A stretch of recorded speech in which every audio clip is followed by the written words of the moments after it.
بسم اللہ الرحمن الرحیم۔ السلام علیکم، ویلکم ٹو موٹیویشنل حیا چینل۔ صبر کرنا آسان نہیں ہے، لیکن صبر آ جائے تو حالات بدل جاتے ہیں، بہت کچھ بدل جاتا ہے، منظر بدل جاتے ہیں۔ کسی بھی چیز کے ختم ہونے سے زندگی ختم نہیں ہوتی۔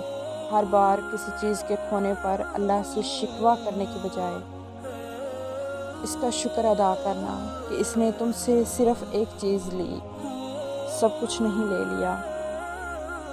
اور لفظوں سے بہتر خاموشی ہوتی ہے۔ ہمارا ایک کہا ہوا غلط لفظ سب کچھ بدل کر رکھ دیتا ہے۔ زندگی میں حالات کبھی بھی ایک سے نہیں رہتے، کبھی ہم زبر ہوتے ہیں تو کبھی ہم زیر، کبھی ہم پیش، اور اس وقت ایک ہی چیز کام آتی ہے جسے صبر کہتے ہیں۔